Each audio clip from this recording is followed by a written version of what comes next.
तो परमात्मा क्या बताते हैं कि आप मनुष्य जीवन प्राप्त हो, आपको कितनी सुविधा प्राप्त है। जब भूख लगती है खाना खा लेते हो, प्यास लगती है पानी पी लेते हो, गर्मी सर्दी से बचने के लिए मकान बना लिए। ये वैसे मकानों की आवश्यकता हमने इतनी चाहिए थी कि आवश्यकता से अधिक ना बनाए इनको। ये हमारा भक्ति बाधक है। जो भक्ति करना चाहते हैं, मोक्ष कराना चाहते हैं, तो उनको ये सब नियमों को फॉलो करना पड़ेगा जो बताए जाते हैं, क्योंकि वो भक्ति में बाधक है। और जो भक्ति बाधक है आप उनको भी साथ लेकर चल रहे हो, तो आप ऐसा कर रहे हो जैसे किसी पशु के गल में लठ बांध दिया करते था मोटा रस्से में गाल के। अब वो चल नहीं सकता उस स्पीड से जैसे उसे चलना चाहिए, चला गट्टियां पर लग गए। तो आप जी इन मर्यादाओं को पालन ना करके और भक्ति रूपी मार्ग पर चलने की चेष्टा करोगे, आप नहीं सफल हो सकते।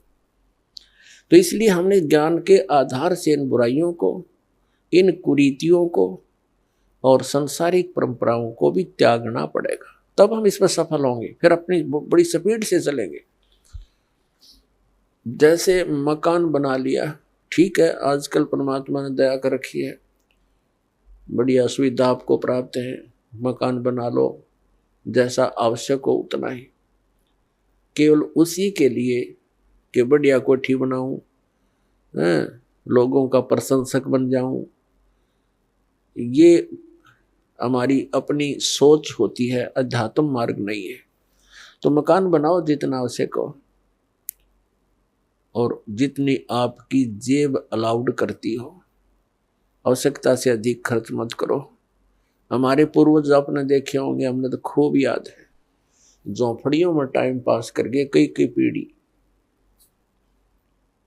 उनका तो इतना काम है, एक चारपाई डालनी आपने, चाहे 10 कमरों का मकान है आपका, एक कमरे में एक कोने में 3.5 बाई 7 फुट की जगह चाहिए आपने। घुटने तो घुड़िया तो मोकली है। कबीर साहब तक कहते हैं घर तो 3.5 हाथ और गढ़ा तो 4.25 है। कहे कबीर अधिका कहे उसको नहीं विचार। ये मनुष्य की जो शरीर है 3.5 हाथ का होता है। परमात्मा कहते हैं आपने घर 3.5 हाथ की आवश्यकता है, घना बनाओ तो 4.25। अरे से फालतू बनावा है तो मूर्खता है तेरी। फिर भी परमात्मा का कहने का तात्पर्य है कि आवश्यकता से अधिक कोई भी वस्तु आप संग्रह करते हो, आपकी भक्ति का बाधक बनेगा, क्योंकि समय वेस्ट व्यर्थ जाएगा। कोठी बना ली, 1-2 लाख अपने पास से लगा लिए, 3 लाख कर्जा कर लिया। अब जब तो कर्जा ले लिया, ऋण ले लिया, पता नहीं चला 1 महीने के बाद मांगने वाला आने लग जाएंगे। चैन गई, रात न नींद आवा नहीं, और भक्ति का भी नाश। वह को ठीक है काम आई आपके। तो इस प्रकार हमने भक्ति मार्ग में जो बाधाएं हैं उनको त्यागना पड़ेगा। अब क्या बताते हैं, परमात्मा ने हमें कितनी सद्बुद्धि दे रखी है, और ये भक्ति ना करने से इन कोठी बंगले बनाने में और धन बढ़ाने में अपना जीवन व्यर्थ कर जाएंगे, तो फिर क्या होगा। नर से तू पशुआ कीजिए, नर से फिर तू पशु बनेगा। नर से तू पशुआ कीजिए, गद्दा बैल बनाई, अरे ये सुंदर भोजन का मन बोरे कि तो कुर्डी चरने जाई। ओए होए, अपने आत्मा इतना कुछ सुनकर भी हमारे यह बात अंदर जगह बनाती नहीं, क्योंकि हमें ये सब सुविधाएं उपलब्ध है और हर समय है, और ये तो आपके अंतिम सांस तक आपको रहेंगी जब तक मनुष्य जीवन में हो। क्योंकि माता पिता बच्चों को जब तक वो कॉलेज स्कूल नहीं छोड़ता वो सुविधा देता ही रहता है, और जो बच्चा उसका सदुपयोग ना करके आता है तो फिर वो बहुत दुख उठाता है। तो इस प्रकार इस सत साधना करने से, भक्ति करने से मोक्ष होना था। जहाँ जाने के बाद फिर लौटकर कभी संसार में नहीं आते, वहां हमें बहुत सुख होना था। जैसे बच्चा विद्यालय में पढ़ता है, कॉलेज में पढ़ता है, महाविद्यालय में, उसको वहां कुछ नहीं मिलना, वहां से उसको विद्या प्राप्त हुई, उस विद्या के आधार से उसको अन्य फील्ड में वहां जाकर के वो सुविधाएं मिलनी है। ठीक इसी प्रकार हमें इस पृथ्वी पर जो हम चाह रहे हैं, हमें यहाँ नहीं लेनी चाहिए इसकी सुविधाएं। ये तो कॉलेज में मौज मार रहे हैं हम, ये सोच लो पृथ्वी की कोई भी वस्तु हम डिमांड कर रहे हैं या इसी में लगे रहे हैं, भक्ति की नहीं, तो हम कॉलेज में मौज मार रहे हैं, वो बहुत हानिकारक होगी। इसका लाभ हमें सतलोक में मिलेगा। सतलोक के बारे में आज तक जो जानकारी हमें प्राप्त हुई है, हमें मीन आप जी को इस दास के वचनों से पहले, तो वो कैसी जानकारी प्राप्त हुई है? सतलोक का एक विशेष कॉन्ट्रैक्ट ले रखा है किसने? राधा स्वामी पंथ वालों ने, और धन दंड सतगुरु सच्चा सौदा सिरसा और जगमाल वाली वालों ने। और इनको सतलोक का कख भी पता नहीं, न भक्ति मार्ग ठीक इनका, न सतलोक की सतपुरुष की जानकारी। तो बताइए कहाँ ले जाएंगे प्राणी को? और फिर ये कबीर पंथी जितने हैं, ये भी सतपुरुष और सतलोक के गुण गाते हैं और सतनाम की महिमा मुख्य वर्णन करते हैं। इस दास ने इन सभी पंथों के ग्रंथों को बहुत गहराई से जाना, समझा, पढ़ा और फिर परमात्मा से प्राप्त उस यथार्थ ज्ञान से तुलना की। इन कबीर पंथियों के पास भक्ति मार्ग की ABCD भी नहीं है, और न इन राधा स्वामी, जय गुरुदेव और ये सच्चा सौदा सिरसा वाले और जगमाल वाली इनके पास, और न इन अन्य संतों के पास तो होना कहा, न इन आचार्य और शंकराचार्यों के पास भक्ति मार्ग। ये तो सतलोक जानते ही नहीं, इनका तो सब्जेक्ट नहीं। ये तो श्री राम, श्री कृष्ण, श्री विष्णु और श्री शंकर भगवान की पूजा तक सीमित किए हुए हैं, आचार्य और शंकराचार्य, और ये सुधांशु जी महाराज, और ये आसाराम जी महाराज, और ये सतपाल जी महाराज, और ये बालयोगेश्वर जी महाराज, और ये सारे कृपालु जी महाराज, और ये दूसरे जितने ये ब्रह्म ऋषि कुमार, ये इस तरह के सारे ये कख निन के पास भक्ति मार्ग का, पूरे विश्व को डबोए बैठे, अपना नाश कर रहे। जिन पुण्यात्माओं को ज्ञान नहीं, तो ये सोचते हैं कि रामपाल पता नहीं अपने आप में के मान रहा है, अपने आप को विद्वान मानता है। इसमें विद्वान और अविद्वान की बात तो है ही नहीं। हमारे सदग्रंथ परमात्मा ने दे रखे हैं, उन सदग्रंथों की जिनको जानकारी है तो वो भक्त है, वो संत है, और उसकी जानकारी नहीं है, वो ना भक्त है। भक्त तो हो ही नहीं सकता, क्योंकि उसको थ्योरी का पता नहीं, प्रैक्टिकल करेगा क्या? तो पुण्यात्मा पूरे विश्व में इस दास के अतिरिक्त ना यू ज्ञान है, ना ये समाधान है। ये वचन प्रथम बार कोई सुनता है तो उसको खटकते हैं, लेकिन समय आने पर ये अच्छे भी लगेंगे, मीठे लगेंगे। एक बार परमेश्वर कबीर जी ने गोरखनाथ जी से वार्ता करते समय कहा था कि गोरखनाथ मैं सबन का गुरुआ। परमात्मा ने कहा था मैं सबका गुरु हूं, उस्ताद इस अध्यात्म मार्ग में। तो गोरखनाथ जी कहने लगे तो मेरा वचन मोह लग गया कड़ुआ, कि आपकी बात मुझे अच्छी नहीं लगती, आप कहते हो मैं सबका गुरु हूं। तो परमात्मा ने कहा कि कड़ुआ लगे सो मीठा होई, हमारी बात पतीजे जोई। पतीजे माने विश्वास करें। परमात्मा ने कहा था ये जो कड़वा लगे सो मीठा होई। आज आप क्या गले नहीं उतरी ये बात कि मैं सबका गुरु हूं, मैं सदगुरु हूं, वो अलग बात है, लेकिन कड़वा लगे सो मीठा होई। हमारी बात पतीजे तो विश्वास करो, मैं जो बता रहा हूं इस पर करके देखो, अध्ययन करो, सदग्रंथों को चेक करो, फिर ये बात आपको सच्ची महसूस होगी जो दास ने अभी कहा था। तो प्रसंग जो चल रहा है वहीं आते हैं। ये जितने भी हैं, विशेषकर राधा स्वामी पंथ, जय गुरुदेव पंथ, ये सच्चा सौदा सिरसा वाले और जगमाल वाली वाले और ये ठाकुर जी वाले, एक दनोद भिवानी वाले, ये सारे नरे बबुल के पेड़ उग गए। अपने आत्माओं ये बताते हैं कि सतलोक में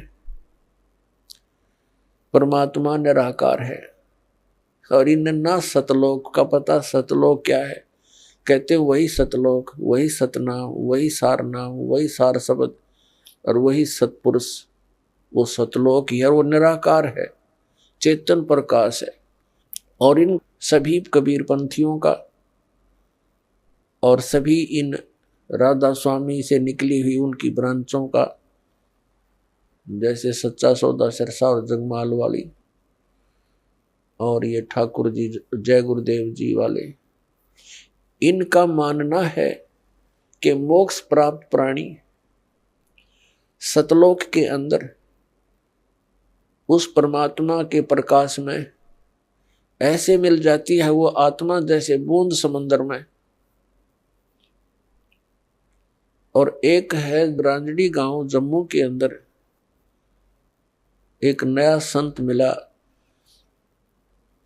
जिसका नाम है मधु परमहंस, और वो भी कबीर पंथी कहलाता है। और सतलोक को कैसे डिफाइन करता है? सृष्टि रचना सुनाते समय उसने क्या बताया है कि पहले परमात्मा गुप्त थे, फिर उन्होंने एक शब्द उच्चारण किया, उससे एक अद्भुत प्रकाश बन गया।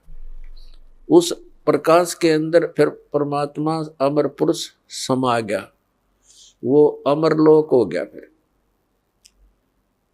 वो फिर अमरलोक बन गया,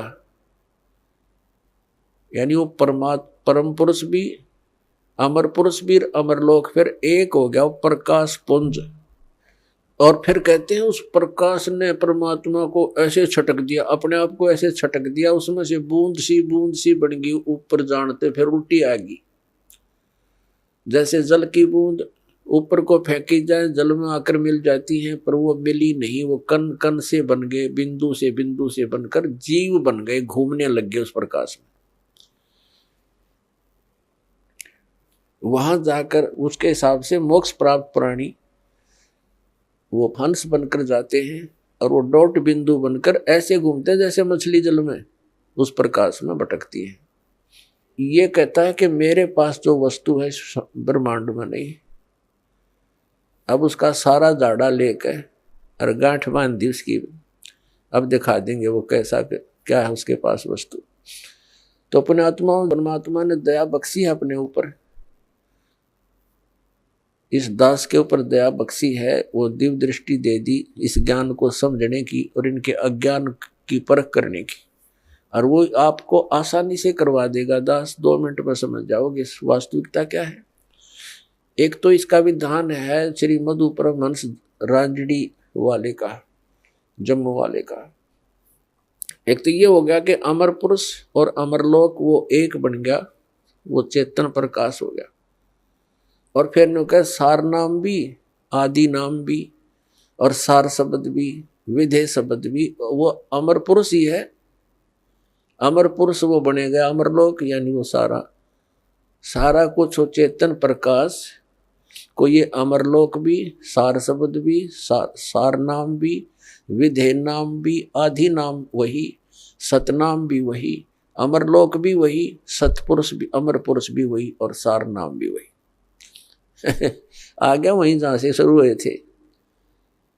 ए भगवान, ये भोली आत्माओं को क्या पता भी महात्मा जी पहुंचे होंगे, सतलोक देख कर आएंगे। खक देखा उन्हें, सतलोक के अंदर ऐसी ही सृष्टि है, ऐसे ही मनुष्य, वह पशु पक्षी नहीं है, ये कीड़े मकोड़े नहीं है जो वहाँ सदाबहार वृक्ष हैं और सदाबहार वहाँ के काजू किस्मत सेब संतरे और फल फूल फ्रूट सारे सदाबहार हैं।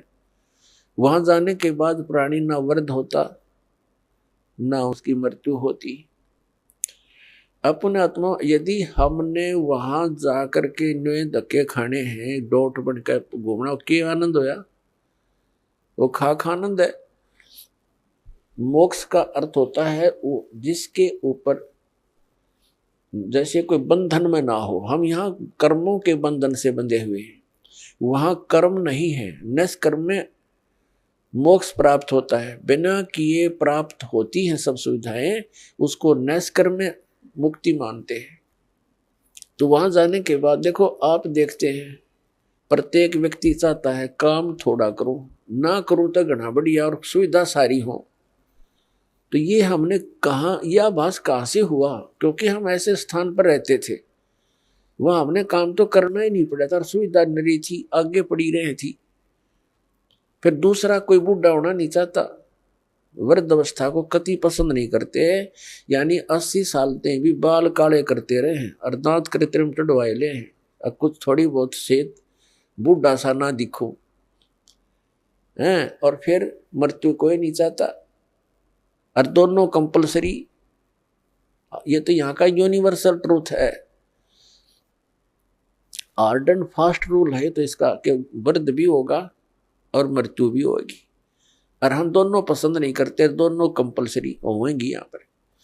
इसी प्रकार कोई काम करना नहीं चाहता, हम उच्च शिक्षा किस लिए प्राप्त करते हैं कि हम कुर्सी पर बैठे दफ्तर के नीचे, नौकर हों, घंटी बजाएं, पानी पिलाओ, चाय लाओ, हैं, काम कुछ नहीं करना पड़े, तनख्वाह मिला गणी ठाठ से रहे। तो ये हमारी प्रवृत्ति जो यहाँ हम एक नकल कर रहे हैं, एक लकीर पीट रहे हैं सतलोक के उस सुख को भूल कर, उसको छोड़कर, और वो वहीं प्राप्त हो सकती है बबूल के पेड़ पर। यदि कोई आम खोज रहा है बबूल के वन में और वहां कोई आम ढूंढ रहा है, उस जैसा मूर्ख नहीं। तो हम इस बबूल के वन में, इस काल के लोक में, और वो सुख खोज रहे हैं सतलोक वाले। यहाँ के स्वर्ग महास्वर्ग में भी वो सुख नहीं है। तो वो बातें परमात्मा ने हमें याद दिलाई हैं। तो प्रसंग चल रहा है कि सतलोक के अंदर आपको मनुष्य शरीर मिलेगा। वहां 3 पोर्शन है सतलोक के। जैसे अपनी कैपिटल है, राजधानी है दिल्ली, और दिल्ली एक स्टेट भी है। तो दिल्ली का जो बाह्य दिल्ली है, ग्रामीण क्षेत्र है जो, वो तो समझो बाहर की दिल्ली। फिर बीच का बाजार आ गया, और फिर प्रधानमंत्री यानी अपना सेक्रेटरीट जो राजधानी स्थल है। ऐसे ही वहां का विभाजन है। तो बाह्य जो क्षेत्र है कति बाहर के साइड का सतलोक का, उसमें बाग बगीचे, फल, झरने, नदियां बह रही है। उसके नेक्स्ट जो सेकंड पोर्शन है, उसके अंदर पूरे आपके बहुत सुंदर सुंदर महल बने हुए हैं जो खाली पड़े हैं, जहां से आप आए हो छोड़कर। एक एक परिवार का पूरा द्वीप है। जैसे आप किसी भी अधिकारी, कर्मचारी या पैसे वाले सेठ के मकान को देखोगे, वो क्या बनाता है, बड़ी कोठी हो, एक अच्छा आगे आंगन हो, लान जिसे बोलते हैं, और उसके अंदर फल फ्रूटों के पौधे पादे लगे हों, बगीची बनी हो, झरना लगा रखा हो, तालाब हो। इस तरह की हम सुविधा खोजते हैं। और हम पिकनिक मनाने जाते हैं, पहाड़ देखने आ जाते हैं, बड़े बड़े सुंदर स्थान, झरने देखने जाते हैं। ये हमारा स्वभाव वहां से बना हुआ है।